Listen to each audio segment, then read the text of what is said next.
This is Hollywood Mac Connolly with the double biceps. It is in the contract a legal requirement every single time we appear on camera, making sure that the boxes are ticked and the lawyers are happy. Usually when I watch these back, and I do watch them back, it cuts the first 20 seconds and all I get is like, I missed my own bloody intro. So I'm going to hit that double bicep one more time, just in case we missed it. I'm going to let's keep going the wrong sleeve. There we go. Got to make sure that it is there. It's important. It's in the contract. But we are here to discuss the AWE Grand Prix, which will be taking place this weekend in Brisbane. It'll be on Saturday, April 13th. And the Drew is in the chat. And I've got this new feature here where I think I can bring up the chat so everyone can see it. Let me see if I can do that. Oh, no. Yes, there it is, the Drew. Excellent. I missed my own intro. No. I do the intro, and then when I watch it back, because there's a slight delay from when it starts going live, it cuts in, and it's like, now I'm live, and I'm 20 seconds in, and I missed my bloody biceps and everything. I flexed for nothing. So the lawyers wouldn't be happy with that. We've got to make sure that that contractual obligation, double bicep flex, is met. And it has been met 3 times now. So 3 big ticks for today. But yes, the Drew is here, and fantastic to talk to you the other night. It was great. I haven't had the opportunity to speak to you, not in person, but on stream before, so that was a privilege for me. So great to see you in here as always. We've got a few people popping in now. I put the chat here on the left hand side of the screen as well, because we're going live not just on YouTube, but we're also on Facebook and a couple of other channels, and so all the comments will filter through. You'll see what I see, because a lot of the time people go, oh, there was like one person in there, and it's like, no, there was 40, but they're on all these different channels, so they think that they're only getting seen, that they're the only person watching or something. It's like, no, you're in it. So I've put this up here so everyone can see the chat that I see. But yes, AWE Grand Prix this weekend, this Saturday in Brisbane, Queensland. We're heading up there. It's going to be fantastic. The main reason that the Drew joined on that night, not many on. Yeah. Oh, there you go. Well, it was great to talk to you, my friend. Brandon Chan is here too. Good to see you again last night as well. And you've been working hard. And I didn't actually get an opportunity to jump on the table with you, but from what I could see from across the room, you were doing quite well. So yes, great to see you in here. And the Schmo, Hollywood. Oh, very nice. Thank you. Well, at least it wasn't Bollywood. That's what I normally get from Paul Maiden. So, yeah, that's great. And the Drew is simulcast on both streams. There you go. Yes, we're on, I think, 5 different platforms at the moment. There's 3 Facebook ones and 2 YouTube ones. We've got the Hollywood Mac Connolly YouTube one, and then it should be the AWET series one. We're very protective about the AWE Underground channel, the algorithm, and Ryan is a master of the YouTube algorithm. It really responds well to. It sort of does an amalgamation of your videos as a whole. So if you've got 10 videos that have all done very well in terms of views, when you upload your next one, you'll more than likely be put in front of a lot more people. So if you upload one that has not good views, it really brings everything down, which is why we're very selective about what we do on that channel. We only put our best stuff on there where we know we'll get as many people as possible online. But we've got people streaming in this morning. It's Monday morning here in Adelaide, South Australia. It's about 10 o'clock. We had daylight savings, which brought our time back. I absolutely hate daylight savings. It's confusing and annoying, and if they just get rid of it, it would be fantastic. But that's the way it goes. It's not in every part of Australia either, which makes it even worse, because I get used to what time it is in, say, Queensland, and now it's different. And anyway, it's the way it is. I keep always having to go to the thing. What time is it in Dublin? What time is it in California? Like, because it's always different. Bloody daylight savings. Anyway, we'll get into today's discussion, which is the AWE Grand Prix, and I have loaded up a bracket that is the actual opening bracket for the tournament. So we've got we've got 8 of the best guys in this region of the world that are going to be competing on this card. It's absolutely phenomenal. Literally any one of these guys could walk away with the AWE heavyweight belt, which is on the line.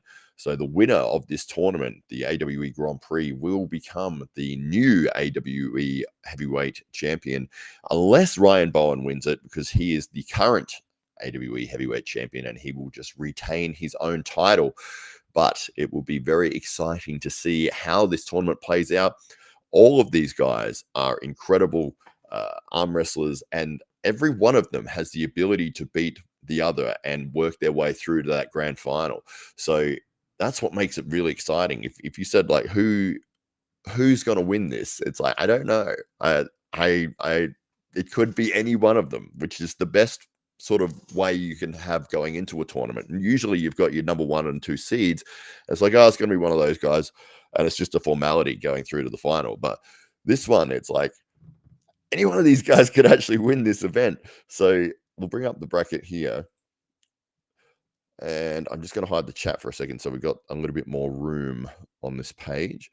So here is the opening bracket, and we've got our first matchup, which is the beast, Matawaringi Hedda Morris, all the way from New Zealand. He will be coming over, and he is facing Andy Boskovsky, the lightest man in the group, at just around the 100 kilo mark. But he is on a tear lately. He is coming off a very big win over Jordan Davis.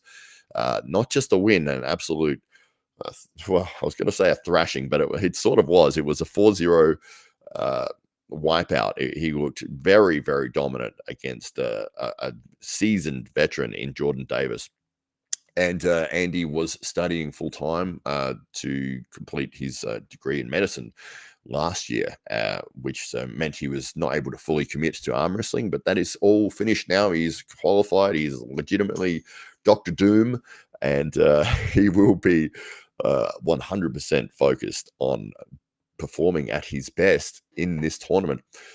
We have got the seeds there, and you can see that because I did end up seeding this tournament, and it is Matawaringi Hedda Morris as the number 1 seed, and Andy Boskovsky sitting in the 8th position. But here is the interesting part about that matchup.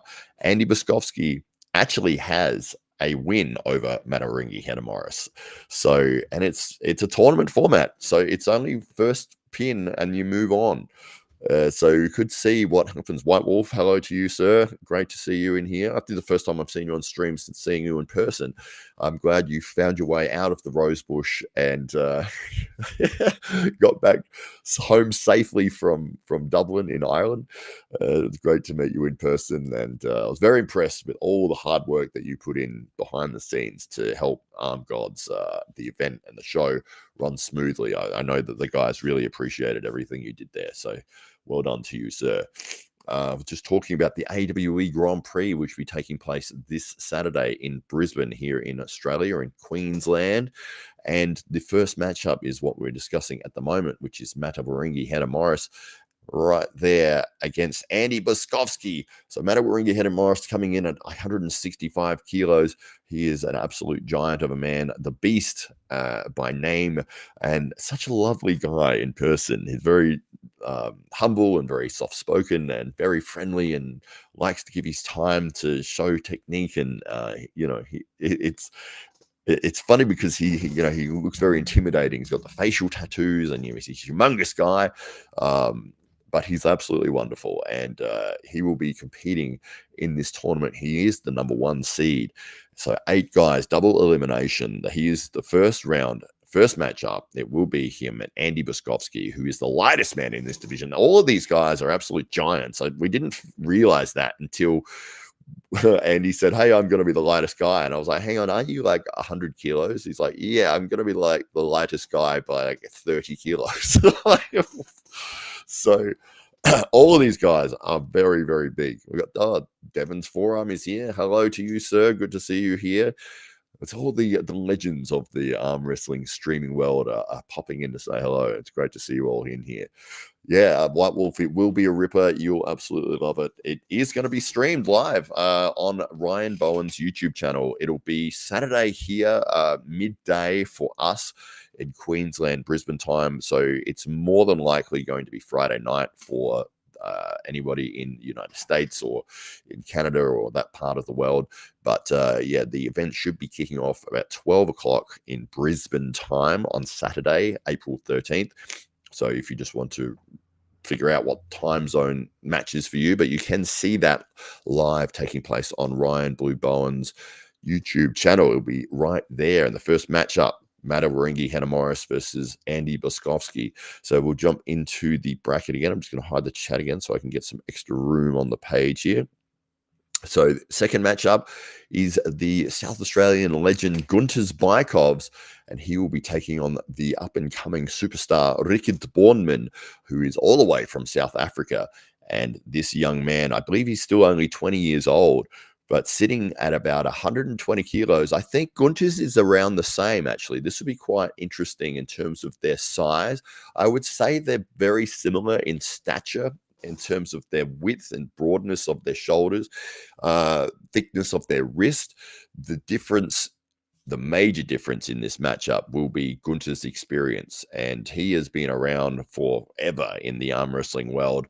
He's been around the world and competed against some of the top people.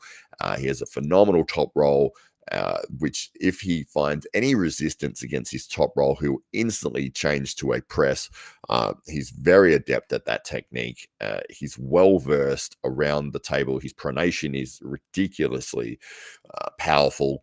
From anywhere, from defense, from offense, in fully supinated positions, he'll roll out of anybody. So Ryan had a match with him in November last year, and he was very happy to walk away with a victory over Gunters. That's how he secured the AWE heavyweight belt.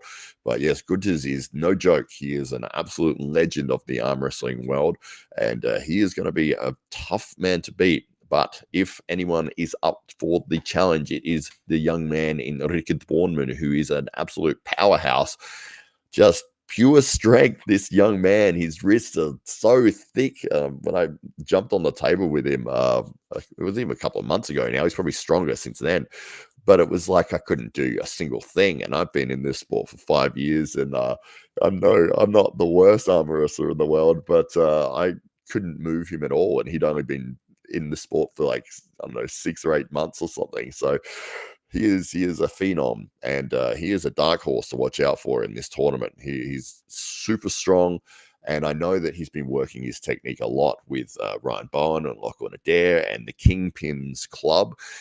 So adding the technique to his strength will really up his game, and he could walk away as the new champion in this division. But he's got a tough ask for his very first round in Gunters Bykovs. That's going to be a ripper of a match. It's going to be phenomenal. All of these guys, this is what I keep saying, all of these guys have the ability to win this tournament. And if you said, look, who's going to win? I literally don't know. I could choose somebody. Doesn't mean that they're going to win. It would be a guess. It would literally be a guess. So very excited to see how that match plays out. That is the second match up. I'm just going to pop the chat back up here again so everyone can see. So we've got people chatting from a few different channels. And so if I pop it here, we can, so everyone that is talking on different platforms, they can all see that they are getting seen, because you're seeing the same view that I'm seeing. And we've got, the legend himself, Marcus Thompson, has jumped in the chat. What an absolute superstar. He is. Lovely to meet you in person, Marcus. It was at the Arm Gods event in Ireland. Valhalla 3 just a couple of weeks ago, and what a phenomenal event it was. 17 amazing super matches, a tack match with Uncle John and Evan Burgoyne to finish off the night. I literally had thumbtacks in my shoe up until a few days ago when I realized what was stabbing me. But I would have loved to have had the opportunity to chat to Marcus a little bit more. And as he says in the comments there, he had no voice. He was coming off of a cold, which I think he was in the middle of a cold at that point in time. So, and plus, when you're running an event and people are asking left, right, and center, you're getting questions nonstop about how this is going, and you're trying to figure stuff out. It's not like you can sit there and casually have a nice conversation with someone. It's nonstop. How does this go? How does that? What's happening here? Even when the matches are taking place, you can't really sort of relax and sit back and just watch them. You've got to actively be involved and make sure that things are running smoothly, and you're sort of looking every now and then and going, oh yeah, that was cool. What did you want? It's just nonstop. So yes, it was a phenomenal event, and great to meet you, Marcus. And White Wolf says we have to get you over 1,000 subs. Yeah, well, that will be amazing. We'll get there eventually. I was watching a video the other day about Mr. Beast, who is the #1 YouTuber in the world, and it took him 5 years to get to that first 1,000 sub mark. And I just am having a lot of fun doing the channel, speaking with you guys and talking about the event. So I'm not too concerned about the subscriber levels and all that rest. The thing, if I get there, I'll get there, and I'm sure that it will get there eventually. But I think we're close to 800 at this point in time. But yeah, it'd be great to be in a position where we can say, hey, let's do some super chats and all the rest of it, because I love to interact with you guys, and it's so amazing to see you everyone in here. We've got Murdoch in here as well. He says, howdy ladies. So good. I've put the chat up here so everyone can see from all the different channels what's going on. So we'll jump on to the next match. I'll just hide the chat for a second so we've got some more room on the screen. And we've got the man himself, Ryan Bowen.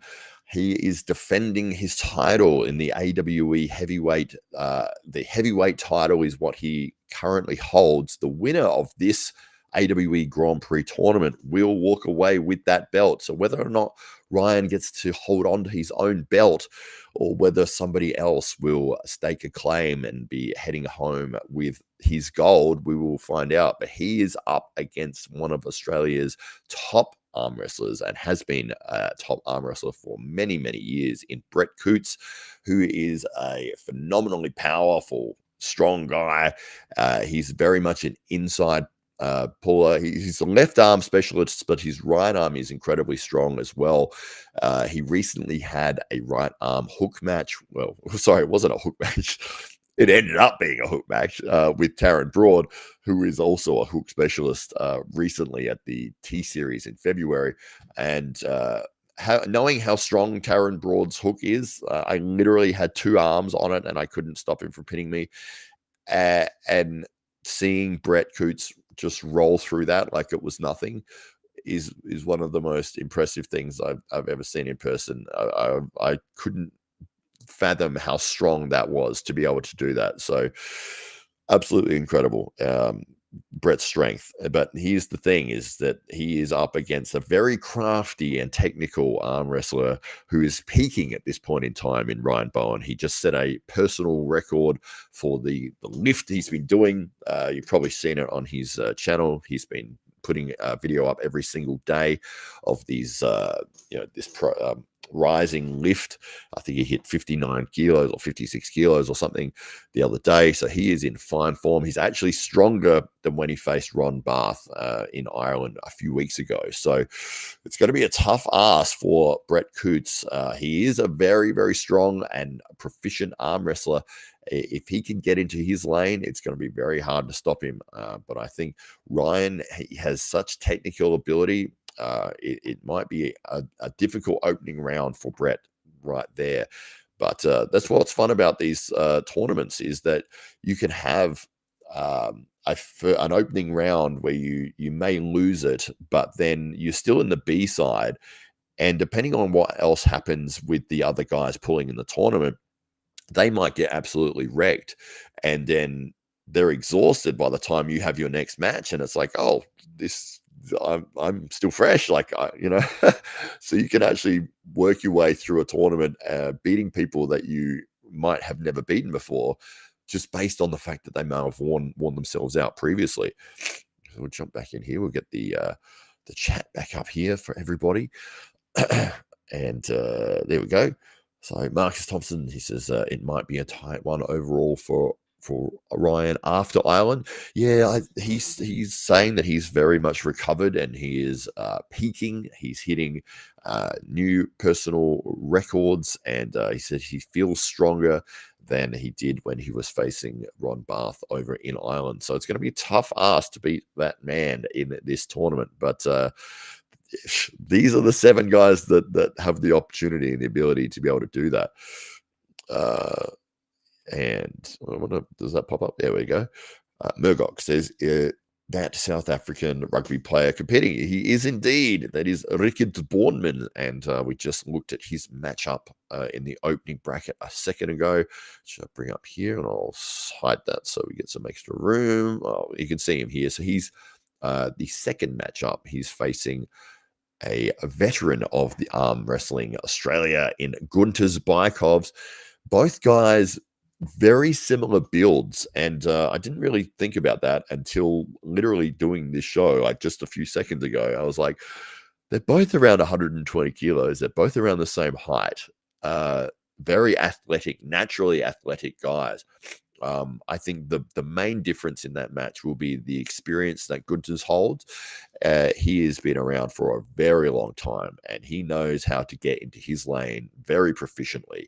He's a top roller, and he is very adept at switching into a press in any position offensively. So if he hits hard with that top roll and gets stopped, even up here, he's pressing from there. He's very, very fast at doing that. The Ryan had a match with him in November. He was able to get the victory. The way he did it was he went inside and supinated every single round. And Gunters was not strong enough to stop Ryan from supinating. And that was the end of the story. It was actually after the second round, Gunters said, look, it's first to 4, but you've got it. Like, I can't stop you. So we'll see if Rickard is able to employ the same level of strategy there. But yes, it'll be interesting. It'll be a great match. All of these matches will be phenomenal. All of these guys are very, very powerful. I'm just looking at the comments here. Marcus says, how were the matches selected?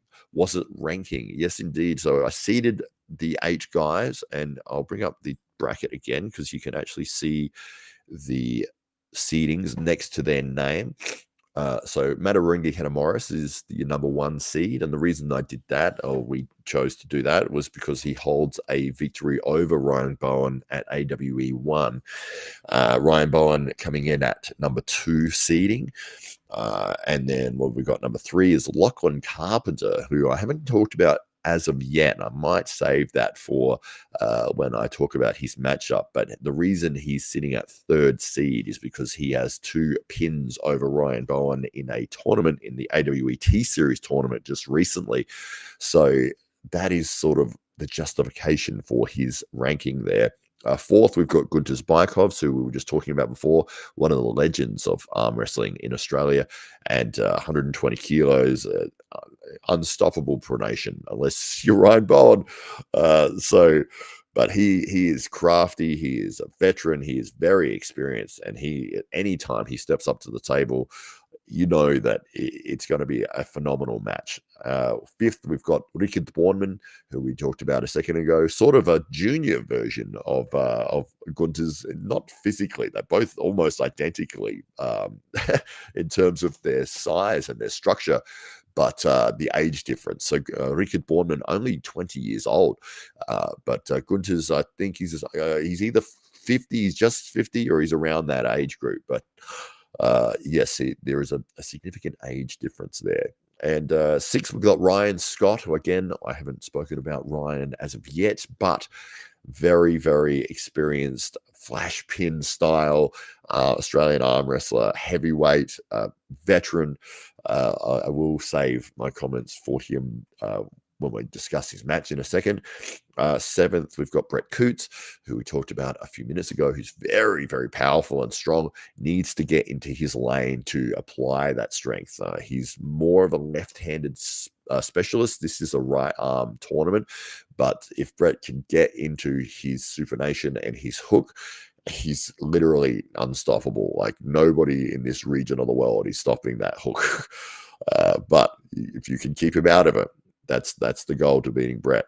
And 8th, we've got Andy Boskovsky, who is the lightest man in the group, that's sitting around 100 kilos, who's just recently returned full-time to arm wrestling, having completed a degree in medicine. But yes, Dr. Doom, he is now, but he has just recently had a very convincing victory over Jordan Davis. It was a 4-0 destruction. Looked very comfortable in all areas on the table, and he holds a victory over Matawaringi Hedemorris in the past as well. So that opening matchup, even though it's number 1 seed versus number 8 seed, it will be a closer match than what people are thinking, even though there's a 65 kilo difference in terms of size. Absolutely insane. And I'll just jump back up here to the comments so I can see where everyone's here. And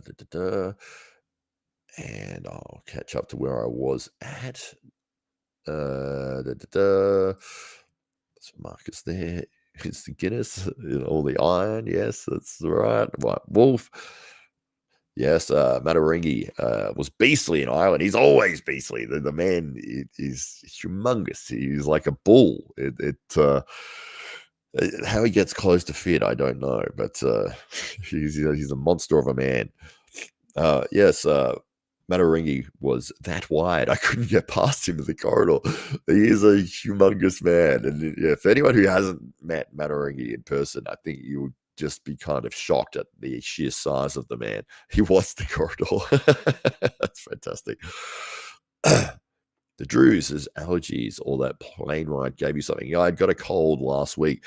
Almost over it. I'm on the last little bits. You probably hear that in my voice. But yeah, I was very sick during the week, just with cold and flu symptoms. But yes, I'm on the very end of it now. I did do 2 podcasts last week.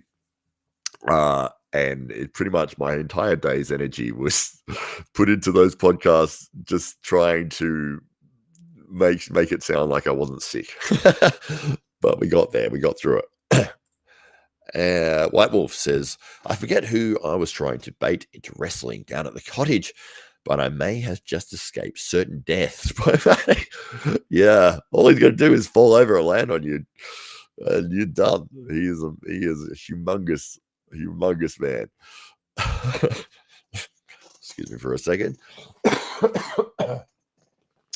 Said just getting over that cold. Marcus Thompson, I have not heard much of the Milkman in a while. Has he been competing? Well, that's a very good point, Marcus. We haven't seen the Milkman in action for a little while. I believe they had a tournament over in Perth, where he's from, in the last 6 months, which was sort of their state tournament. I think he competed in that and won that. I'm not 100% sure if that was accurate or not. But yeah, he is always dangerous, and his style especially is perfect for tournament scenarios. He is lightning quick, and he could just go through 3 or 4 matches in half a second and find himself in the semifinals or the grand finals, not having had to strain himself at all. So yeah, he is one of those guys that in a tournament scenario, it's perfect for him. If he gets caught in a war, that's where things can go wrong, because that flash pin style does rely on that explosivity, and if you're getting to a point where you're getting exhausted, it can really sort of put you at a point where maybe you have to go to your B plan instead of your A game. And so we'll see what happens with that. But yes, it will be great to see him on the table again. I'm a big fan of the Milkman, and he's been a national champion here in Australia for many years. And so yeah, great to see him back competing again. And yeah, Perth is actually the most isolated city in the world. It's the furthest from any other capital city, and that is where he is sitting. So it will be great to see him again. The Drew says, oh, is that Carpenter in there? It is Lachlan Carpenter. I will talk about that in just a second. I'll catch up on the comments quickly. White Wolf says, Marcus, we calling Jake the milkman now. His photo on the back of Paul's milk cartons. Okay. Oh, didn't he have a stream a few hours ago? We've got, the beast is here. He's actually made the appearance. We were just talking about you and Matarangi Header Morris. Not long to go now. See you guys soon, my friend. Be great to see you again. It's always a pleasure. As I was saying, it's funny that you have this physicality about you. You've got the face tattoo and you're an absolute giant and, humongous. And you're the loveliest guy. You're so nice and friendly to everyone. And you help people and you corner everybody and you give people tips. And it's, yes, you're a wonderful person and great to see you in here. And I'll see you on Friday, and I'm sure your flight will get in. I think we've tried to schedule it so that we can all get the same car and all the rest of it. But Friday, I'll catch up with you, and Saturday, we'll see you competing in this tournament. You've got Andy Boskoski up first, and we'll see what plays out from there. I'm sure that you've been looking at the bracket and calculating what potential matches you might be facing. And Marcus and White Wolf are both big fans of yours as well. White Wolf saying it was a pleasure to meet you in Carlingford. There you go. And it's always a pleasure to meet Matarangi and a pleasure to meet White Wolf as well. Everyone that I see in the chat at the moment have all been fantastic people to speak to. And if I've met you in person, you've been awesome as well. Bring up the bracket here for the last matchup for the opening in the AWE Grand Prix. So we do have Lachlan Carpenter. It's sitting at 3rd seed, and he will be facing the milkman in Ryan Scott. So Lachlan Carpenter is a very powerful, fast, explosive top roller from Sydney. He is getting larger by the day. This man, I saw him in, I think, November here in Adelaide. And then I saw him 2 months later, and he was about a third bigger. And I'm not exaggerating. I couldn't believe the size difference when I saw him in Brisbane. He was incredibly improved in terms of his size and his strength. So he is a powerful man, and he is on the rise. So the event that he competed in, which was in Brisbane, it was the AWE Series. We had a tournament which ran up there. And Lachlan was steamrolling through his way through the tournament, and Ryan Bowen decided to enter the tournament sort of on a whim. He's like, yeah, sure, I'll pull in the tournament as well. Came up against Lachlan Carpenter, and Lachlan Carpenter was able to get the pin very comfortably in their first matchup. They met again later on. I think it was in the final, and Lachlan again got the pin. So he is a very powerful man, and he is very focused on arm wrestling. He's training every day, putting all of his effort and time into getting better. And he is hungry to win this tournament. He wants success. He wants to make this his career. So he'll be facing off against the milkman, Ryan Scott, who we were just talking about before, who has a very fast flash pin style. And it'll be interesting to see, because both Lachlan and Ryan are incredibly fast starters. The setup will be critical to both guys' games here as to who can get what they need. And I know Lachlan actually spends a lot of time with Mario Tambakis just working on holding setup positions and refusing to give rise or if he finds a spot that he likes, he is going to grip onto that, and they'll statically hold that position for like 60 seconds as training. And they'll work on just set up and start positions for like an hour. Very clever. Not many other people that I've spoken to in this sport really focus in on those sorts of nuances in setup. So yeah, he is all in on this. He wants this. He wants to walk away the AWE heavyweight champion. He wants to beat all of these guys and become the new face of Australian arm wrestling when he has his opportunity to do that. But he's got to get past Ryan Scott in his very first matchup. If he's able to do that, he's either going to be facing Ryan Bowen or Brett Coots. yeah, this is a tough tournament. This is an extremely difficult amount of all of these competitors have the ability to win this tournament. They're all phenomenal pullers. It's going to be absolutely crazy. So it really does come down to, and I think we were talking about this, Dave Stockbridge and Ryan Bowen. We've obviously got our AWE chat, and we were talking about potential winners, and it was like every time you run this tournament, you could walk away with a different winner, just depending on what happens, how these matchups play out. Even the same setups, the same seeding, you could run this same seedings 10 times. You'd have 10 different winners. It's just insane. Well, there's only 8 people, so that doesn't make any sense. You'd have a lot of different winners. It just wouldn't be the same person every time. I realized that as I said it. I'll put the chat back up here so we can see what's been happening over here. We've got White Wolf. It was a pleasure to meet Matawaringi in Carlingford, and Paul Hutchins Jr. There's that Mr. Matt. Hello to you, Paul. Great to see you in here. And we're talking about the AWE Grand Prix event, which will be taking place this Saturday. You can see it for free. It will be on Ryan Bowen's YouTube channel, and it'll be 12 p.m. Brisbane time on Saturday, April 13th. So that should be Friday night-ish for the North American region, and for if just compare your time zone to 12 p.m. Adelaide time. But it will be streamed live on Ryan's channel, and we'll be filming a lot of behind the scenes stuff and making sure that there is like post event. We'll be releasing all the matches with proper interviews and all of that sort of thing in high definition. So those things will come after the tournament, but you will be able to see what takes place in the tournament live on Ryan Bowen's YouTube channel. The Drew says, Lachlan Carpenter was 130 kilos when he beat Bowen, correct?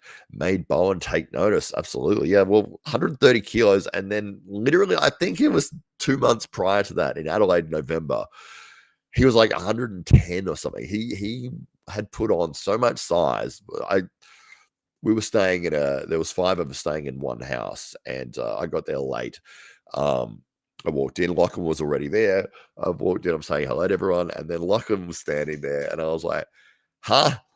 It's like he's a third bigger than he was, my mental imagery of what he was. And then I was standing in front of me, he was, 20 kilos bigger. It was like, what?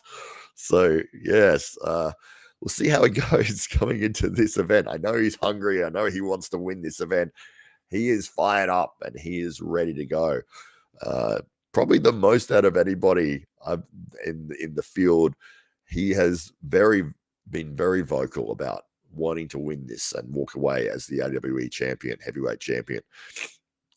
We've got Jimmy Harris, who says that it's he's predicting a Lachlan versus Matawaringi grand final, and you may be correct. There is so many different potential outcomes here that could take place, but Jimmy would have to see which side of the bracket that the guys are going to go through, because either Matawaringi or Lachlan would have to lose a match to get through. And are you seeing Matawaringi losing a match? Are you seeing Lachlan losing a match? Are you seeing Matawaringi going through the winners bracket all the way through to the grand final, or are you seeing Lachlan going all the way through? There's so many potential outcomes in this. It's absolutely phenomenal. I'm so excited to see this event, and especially the fact that we get to put it out for you guys to watch it for free and live streamed. It's a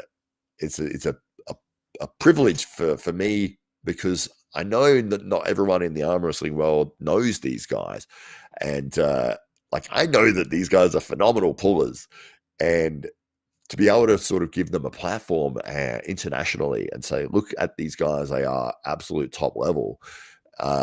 It feels very satisfying, very humbling, very exciting to be able to do that, to showcase but it's like, it's like if somebody knows about an underground band, and they're like, I've loved this band forever. Like, before they got famous, that's how it feels. It's like, I know all these guys. I know that they're tremendous pullers, and they're just going to explode on the scene. Mario Tambarkas has really stepped up, and he's starting to get known internationally, which is the reason he's not in this tournament, because he's actually going to be competing in Arizona in the tournament that they have over there, a very big tournament. But he would have been in this field. But that's one of the beauties of this, is that he's been able to get some recognition internationally, and it's like fantastic. That's what we want for everyone from this part of the world. Murdoch says, is he on the juice? I don't know. You'd have to ask him.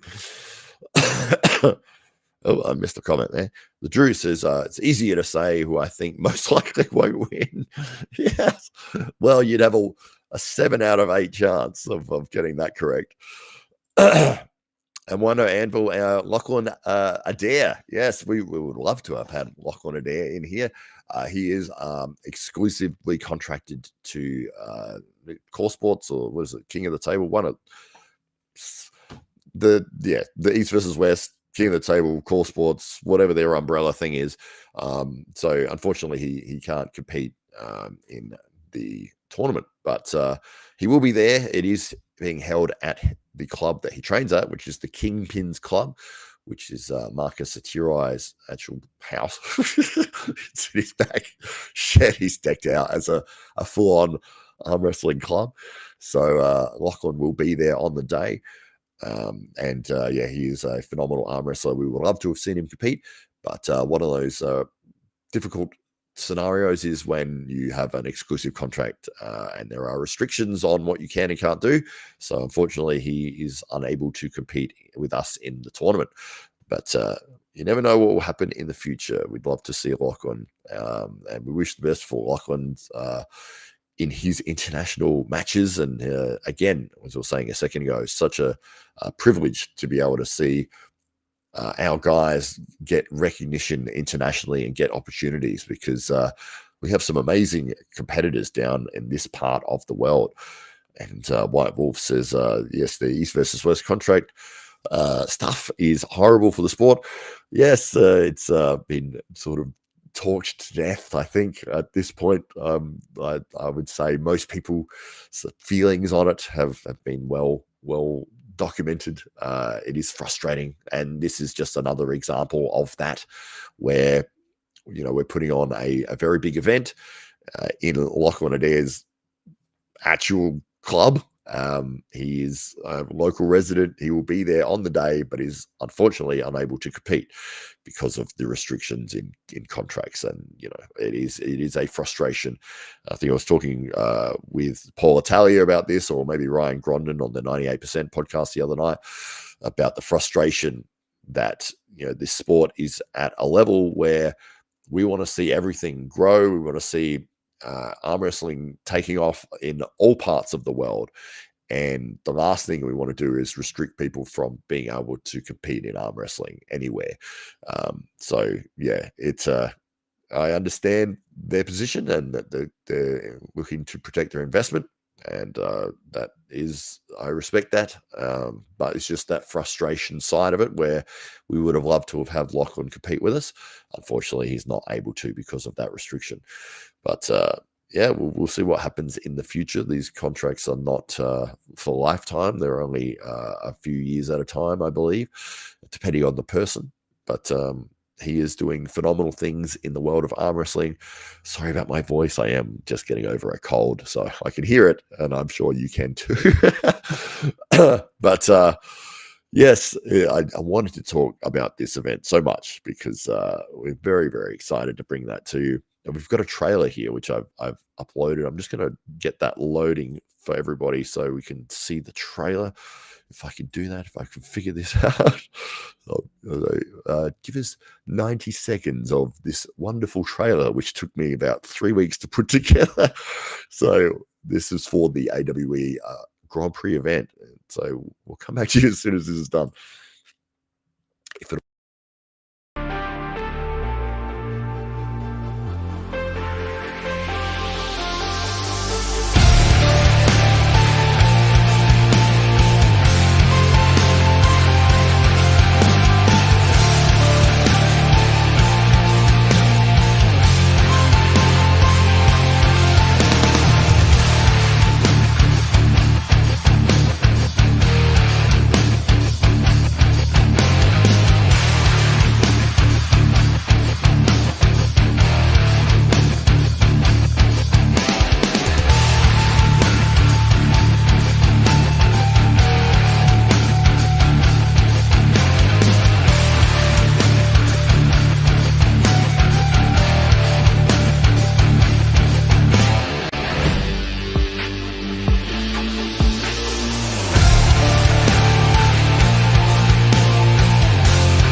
right, there we go. That was the trailer. You had all 8 guys covered there.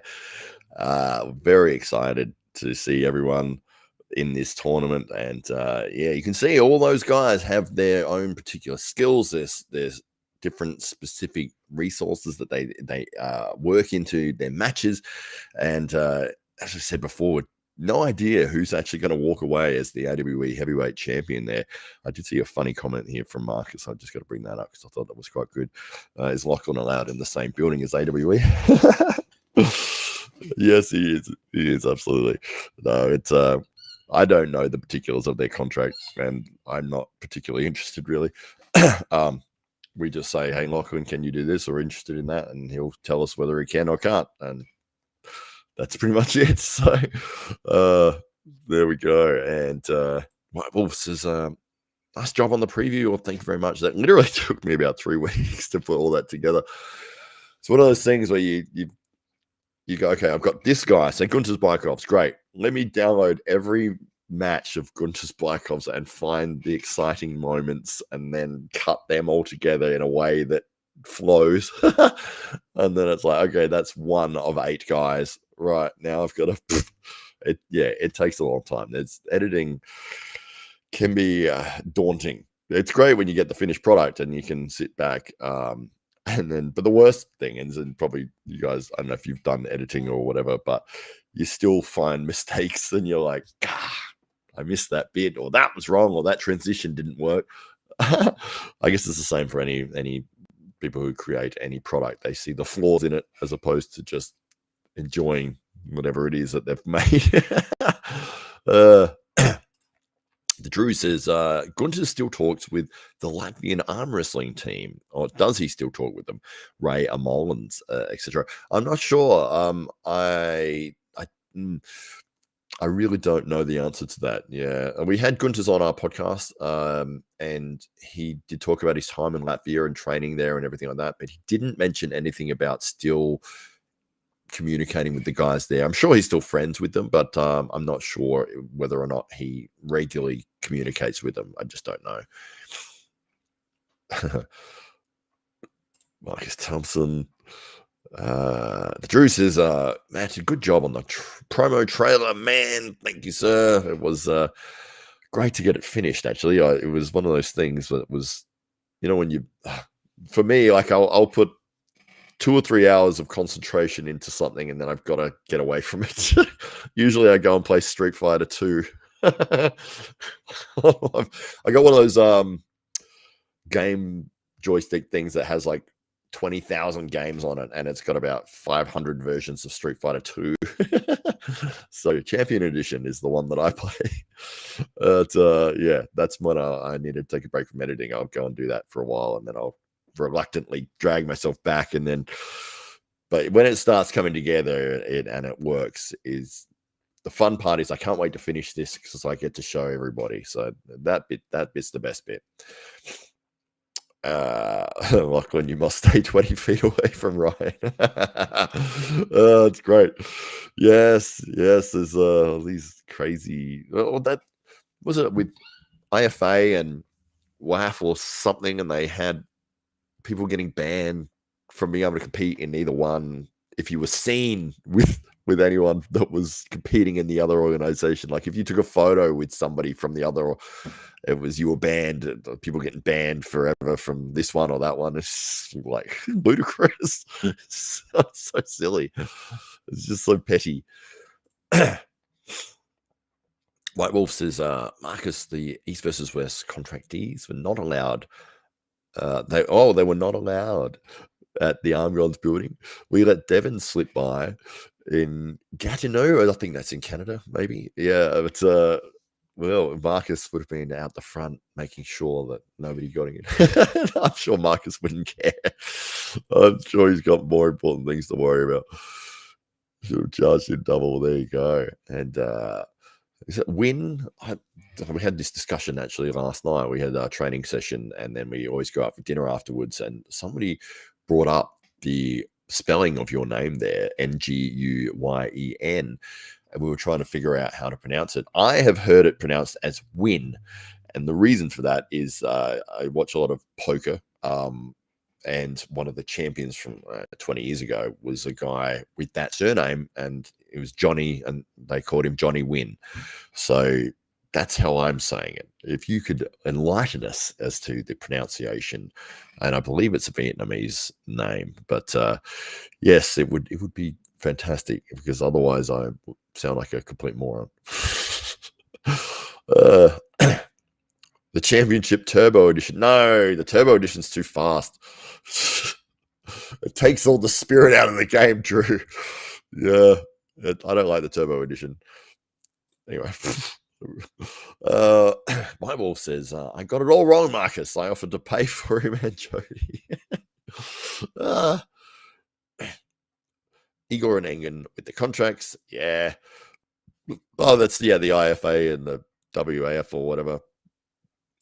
As I said before, the last thing you want to do is restrict people from being able to compete in arm wrestling. I mean, it's just, we want to grow the sport and make it as accessible as possible. And when you're struggling to get people to actually come in and bloody try the thing, and then you're turning people away and saying, no, you can't compete, it's, yeah, I don't like it. I think it's counterproductive completely. And anyway, let's move on from that. It's win. Yeah, that's what I thought. That's what I've been saying for years. We had 2 wins in the chat. It would be a win-win situation. You can take the rest of the week off after that one, White Wolf. That was 10 points. I like the slow. I like the purity of the Championship Edition. The Turbo Edition, you've just made everything faster, too fast. For people who can't actually build a character's skill set. I don't know what I'm saying. It's going to be a very nuanced conversation if we start going down the Street Fighter 2 route.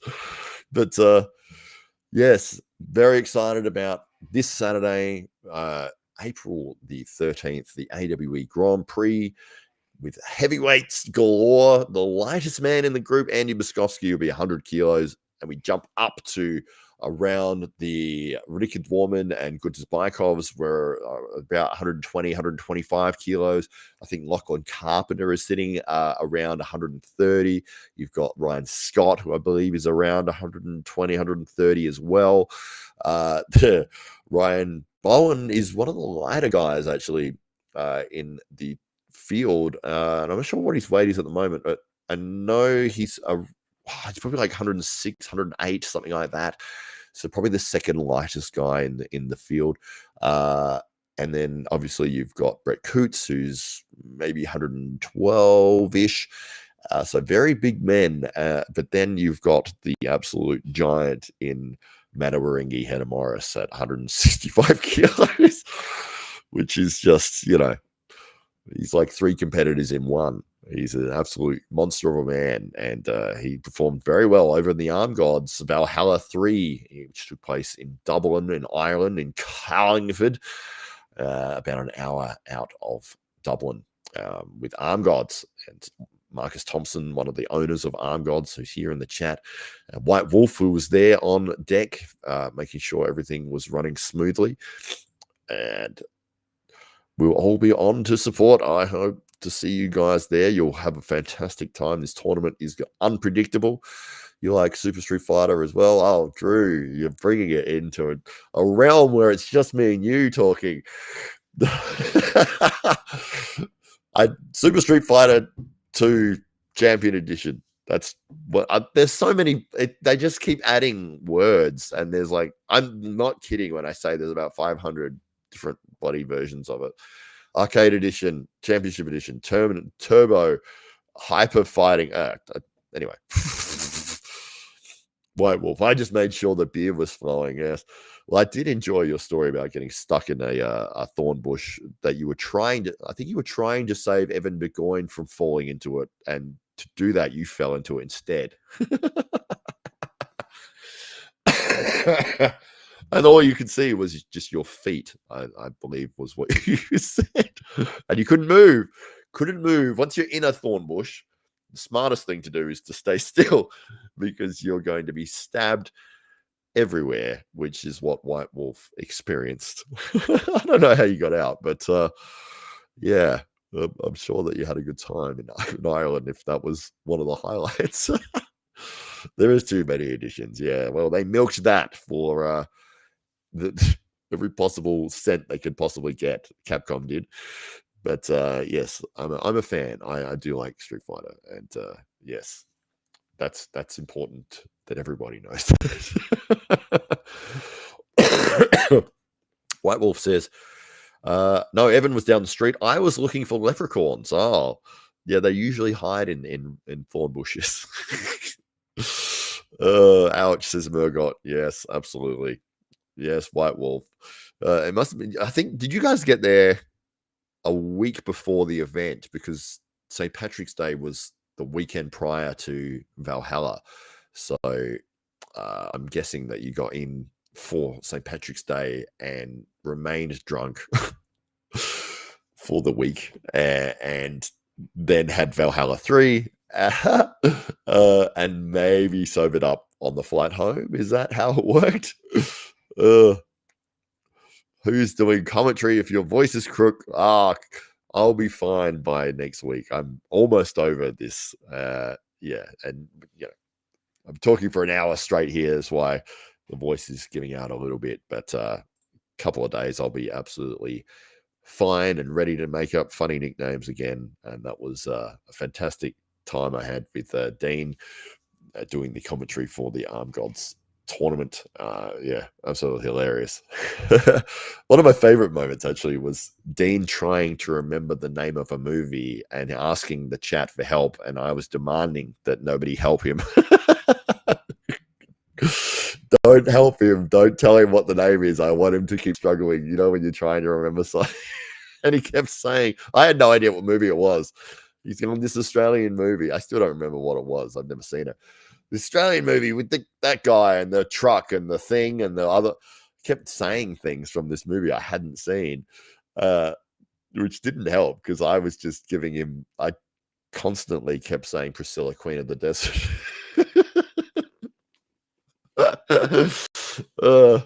Anyway, that was a highlight. This is while the tournament is taking place, by the way. So yeah, I had a great time doing that. Yes, it was ridiculous drinking, absolutely. Well, that's if you're in Ireland, that's what you. That's the best place in the world to be doing that. And White Wolf says he was drunk for 10 days straight, and you're only just recovering now. My God. If your voice keeps up like that, you'll be on a late night adult chat line. Who says I'm not already, Marcus? Who says I'm not already? Where do you think I got the experience talking to camera? $5 a minute. Oh, Drew. By the way, I have played the first Street Fighter 1 game. Yes, it's on that thing as well. There's 20,000 games. Street Fighter 1 is on there. It's terrible. Don't play Street Fighter 1. It's useless. Did he ever get the name? He did. Much to my annoyance, somebody gave him the name in the chat, and I don't remember what it was because I don't remember the movie and I've never seen it. But he's seen it. And I think after he remembered what the movie was, he remembered that it wasn't good and he couldn't remember why he brought it up. Which is even better. I loved that because I'd put him off so much that he couldn't remember the reason that he'd brought it up. That was my goal, and I reached it. I was very happy with that. White Wolf says, Matt was the super stud commentating his own matches and winning. Well, thank you, sir. But yeah, it was first time I've won a match in a tournament. And my first one, I went up against, which I think was a Georgian world champion who went in the novice division, who we were calling Button Flashbeard, and 65 kilos of pure fury. And he pinned my arm before Paul had finished saying the word go. And that was the usual story for me. And I was like, yeah, it's okay. Business as usual. You know, I'm going into this tournament 0-12. Now 0-13, and sat back down, continued to commentate, and then it was my turn to go up again, and I actually won the match, and I I was more excited than I wanted to let on because I was like, "Oh, I've gotta actually commentate about this." And, I was talking to Dean, and, inside, I was, like, on fire, like, with happiness. Like, I actually fucking won a match. I couldn't believe it. And then I ended up winning 4 in a row. So I was very, very happy, very excited. And yeah, great time. Uh, yeah, it was a very big honor, very big privilege to be able to do that. I wasn't expecting to commentate. Paul literally walked up, gave me a microphone, and said, "Go and sit next to Dean." And I was like, "Okay." I sat next to Dean. I'm like, "Hey, Dean, I'm Matt." And he's like, "Yeah, what are you doing?" I'm like, "I don't know." Paul said to sit here. He goes, "Well, I'm doing the commentary. He probably wants you to do the commentary." I'm like, "Oh, okay, sure." He's like, "I've got the live stream up." I'm like, "Oh, great. Well, let's talk about it." And away we went. But yeah, it was great fun. Marcus Thompson says, I know Paul Maiden on one. Yeah, I've decided on one. I've lost the conversation you guys are talking about there. First one does not age well. It doesn't at all. No, you're right. White Wolf says, I think I called Paul one night a late night adult chat line. Oh, the abuse. Well, isn't that what you call? If you're going to call Paul Maiden, that's what you're going to get. You got to get 10 minutes of insults before you can actually say anything and have the conversation started. But you've got to get through that first 10 minutes of being told that you're Bollywood, that you look gay, that your teeth are too shiny, your hair's too nicely done. All of the fun things that make me laugh for 10 minutes straight. And then you can actually start your conversation. So if you're ringing Paul on one of those $5 a minute, you know you're going to be spending at least $50 before you get to say anything, White Wolf. That's the lesson there. An August audio cult says, "What's good, bro? Oh, great to see you in here." August, are you? I don't think I've seen you here before. With a name like that, are you from a European side of the world? Be interested to find out where you are coming in from. Marcus Thompson, he makes a fortune. Yes, that's the secret. Is the $5 a minute. Should up my rates. Engen sent him. Oh, okay. Marcus says, nothing planned at Arm Gods. You just get a job. Yeah, that's it. It's like, we need someone to arm wrestle. You. Up you get. Who am I arm wrestling? Mindagus Dorcas. Shit.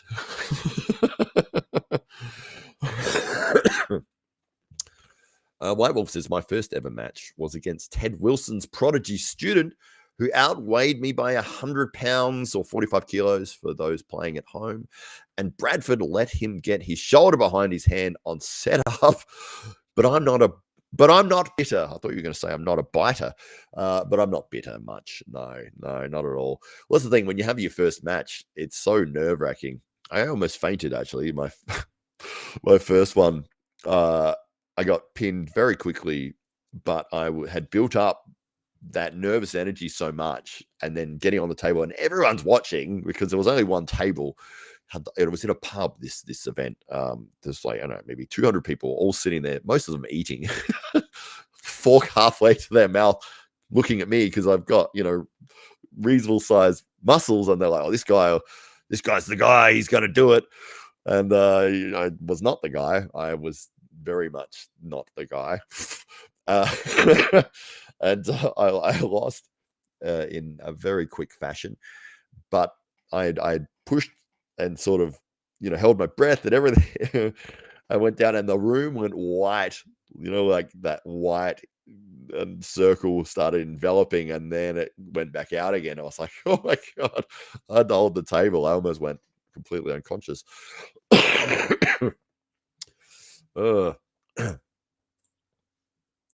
Sorry about the voice again, just getting over a cold there. You get 10 minutes of insults from Paul, even if it's only a 2-minute conversation. That's really good. That's fantastic. That might be the best comment so far. I remember like 1 to 1.5 years ago. Which one is it, Drew? Is it 1 or is it 1.5 years ago? You really seem down about your arm wrestling career itself. I was never down about the career. I just know my potential, and it's not to be an elite arm wrestler. Yeah, 5 years in at this point, I'm proficient and I can compete and do reasonably against your average puller. But when I get on the table with any of the 8 guys that are going to be competing in the AWE Grand Prix, it's embarrassing. Like, they are so many more levels above where I am that it just, you're like, I can't even believe that people can be this strong. It just blows your mind. It's like, you think you're doing well, and then you get on with like Rickard Warman, who's 20 and been doing it for 6 months, and you can't even move a single inch. And it's like, yeah, okay, I get it. I know where I stand in this. But the difference is that I love the sport and I have such a fun time doing it. I love showing people how to do it. We have the club here in Adelaide, the SA Titans.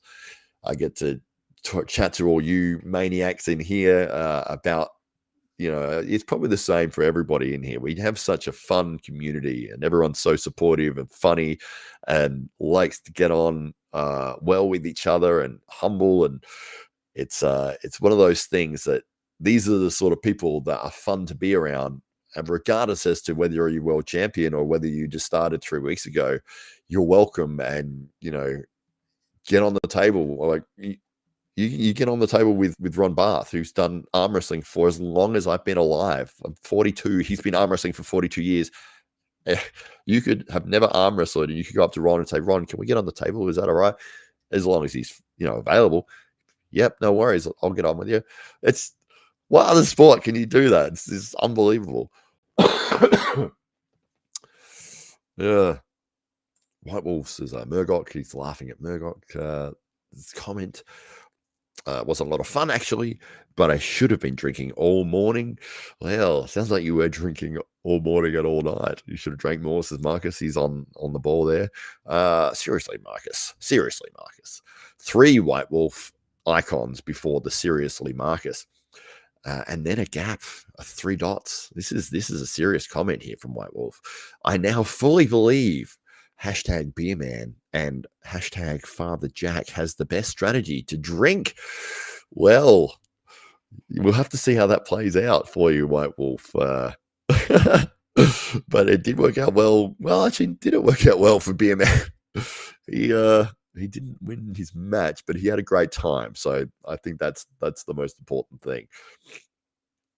Marcus Thompson there. I might not have arm wrestled Ron Barth, but I spun him around to Galway Girl. Well, all right. I didn't hear about that story, but that sounds like something I'll have to catch up on as to what happened there. White Wolf says, 3 White Wolf icons. Again, this is he's on fire with this. Matt, it's all about the fun. This is such a great sport for everyone at all levels. I completely agree with you there, sir. Drew says, my first match, a super match. Was it 1 or 1.5 years ago, Drew? Sorry. A super match versus Benji Zombie Mac. And I wasn't nervous at all. It was very fun. I loved it. You guys seen the video? Yeah, I probably have. I think I have. I'll watch it again after this, because I can't remember exactly how it went. But I think I do remember you sending it to me, or I did watch it. Murdoch says they kicked us out of every other sport. This is the only sport that would take us. Well, isn't that a good thing? We all found each other, and they can have their basketball and football and all the rest of it. I'm more than happy to jump on a table with any of you guys rather than sit there and watch a game of football or soccer or whatever. Matt, did you get over to the Guinness Brewery? I didn't actually know. I was having a good time in the town in Carlingford. I didn't have transport, and I didn't really know where it was, anything like that. I don't know. It's one of those things. Like, if you're having a good time, and it's like, honestly, I'm not that interested. I would rather hang out and chat with all of the guys from the card for hours in the pub than go to see how beer is made when I'm not that into alcohol. That's fair. But I know a lot of the guys did go and they had a good time. And my only question was, did they give you a free Guinness? Which they said yes, but then they said you had to pay for it, which didn't make sense to me. But Drew, yes, in Brandon House. Drew, you won, right? So true. Yes. Great if you win your first match. Try going 0-12. Well, that's in tournaments. I mean, super matches didn't fare as well for me either. But yeah, it's sort of turning around a little bit now. I think I'm starting to get the hang of it. Or I'm just picking on people that are a lot weaker.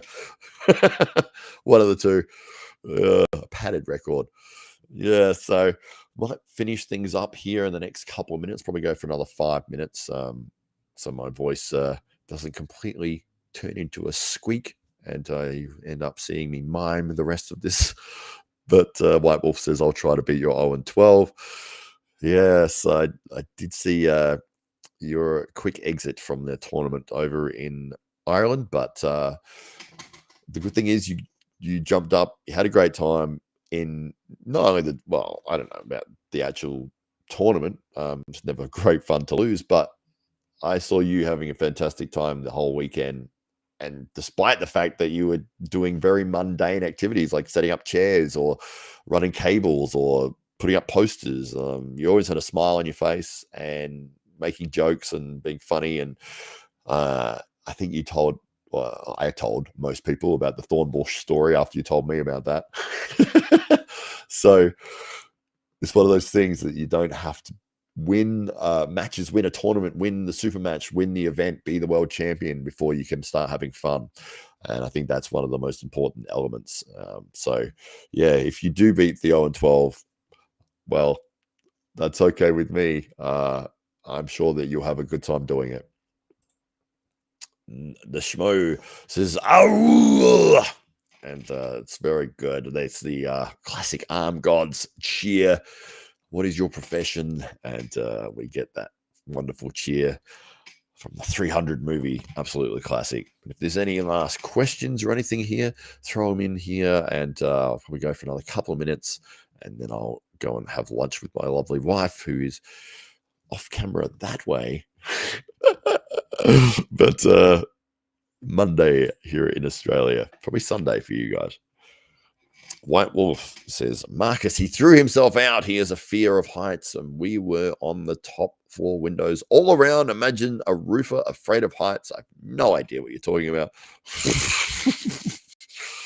The Schmo, he's got the cheer going there. Absolutely fantastic. Fear of work. I don't know what you guys are on about here. Evan, maybe Evan, is it? Oh, there it is. I heard Evan got thrown out of the Guinness tour. He's been drinking too much of the Guinness that they were trying to make. Hang on. So, okay, I know what you're talking about now. Let me read this one again. He threw himself out. Okay. Yeah, he has a fear of heights, does he? Yeah, we're on the top floor with windows all around. A roofer afraid of heights. Oh, there you go.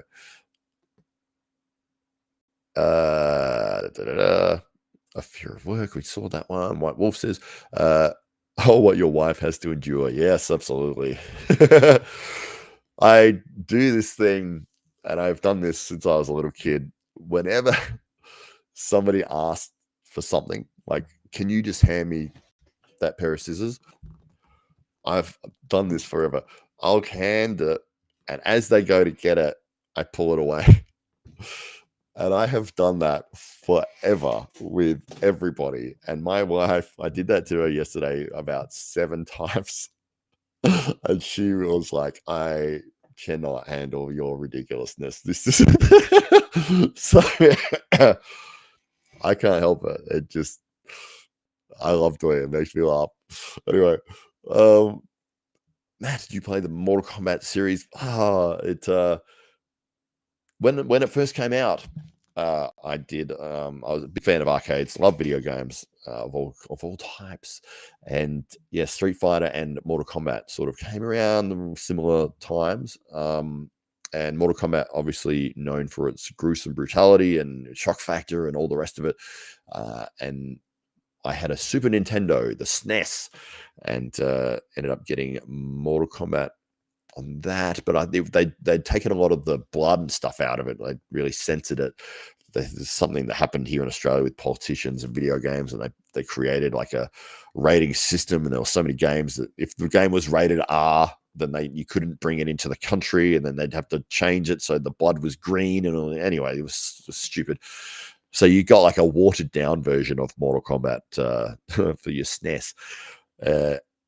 Yeah, but I am a fan, but I much prefer Street Fighter. I think the way that the characters move, the fundamentals of the hitboxes and everything, I think works much better with Street Fighter. I think Mortal Kombat has more interesting characters, more interesting shock factor stuff. They bring in cameos. They've got Jason and Freddy, and they've got Terminator, and they've got RoboCop, and they've got as well as this lore background and all the rest of it.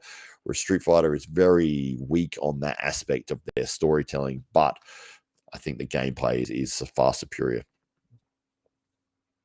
For a very in-depth breakdown of Street Fighter versus Mortal Kombat, right? Wolf, he was a roofer, aka the guy never worked and sits on his ass all day. He carried shingles up onto a roof one time. That was enough for him, I'm guessing.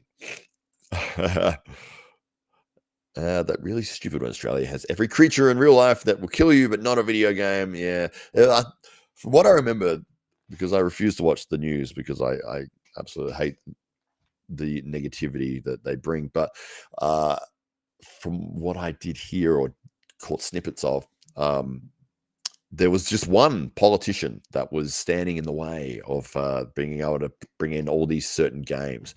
And that politician got like the most hate mail out of anyone in the country for like the 4 years that they were in office, because all the gamers wanted to play these games, and I think he was sort of like a religious leaning or something, and he was preventing it on that. I don't remember, but it was funny to hear that all the gamers were so angry about it.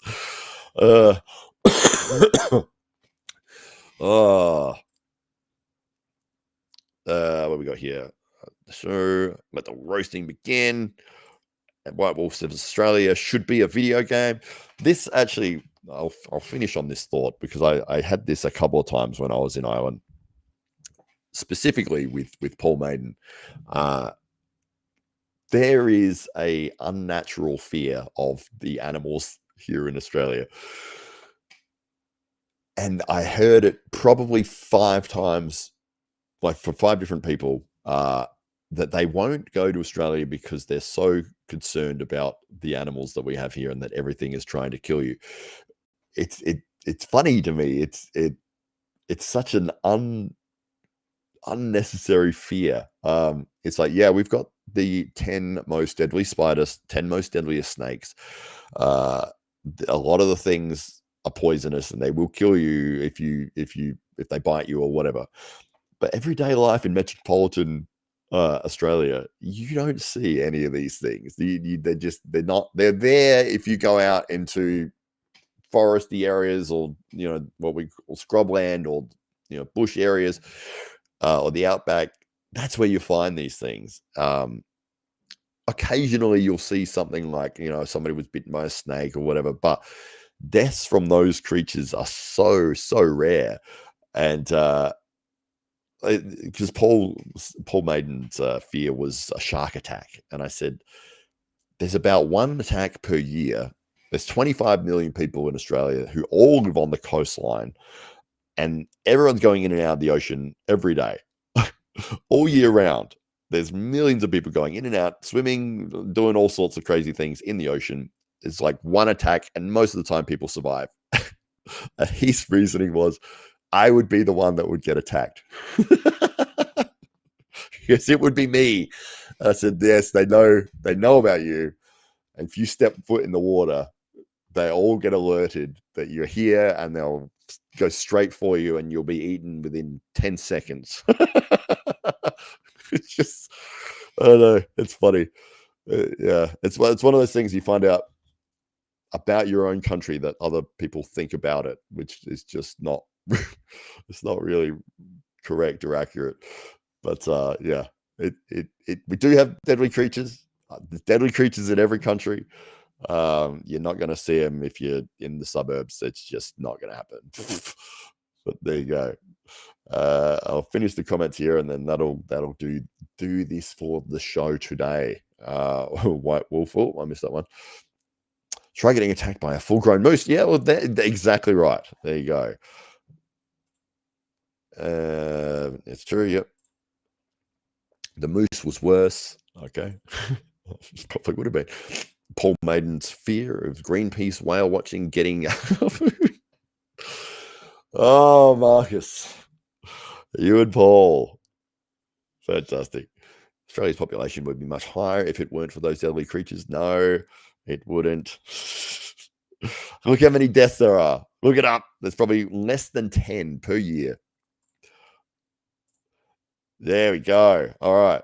I'm going to finish it up here. Thank you again, everybody. It's been absolutely tremendous to see everyone in here, all the fantastic legends of the arm wrestling world and the streaming world. So they've got Marcus Thompson, White Wolf, Murdoch. We've got the Drew, the legendary Drew. We've got so many of the fantastic people in here. I'm not going to scroll through to find everyone. The Schmo. We had Devon's Forearm in earlier. Yeah. Always good to see everyone in here, and I hope that you have a fantastic night if it's night where you are.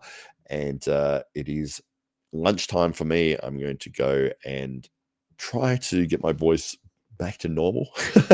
But AWE Grand Prix will be Saturday, April 13th. Have a look at Ryan Blue Bowen's YouTube channel. You'll be able to see it live for free, streaming. It should be 12 p.m. Brisbane time, whatever that time is in your part of the world.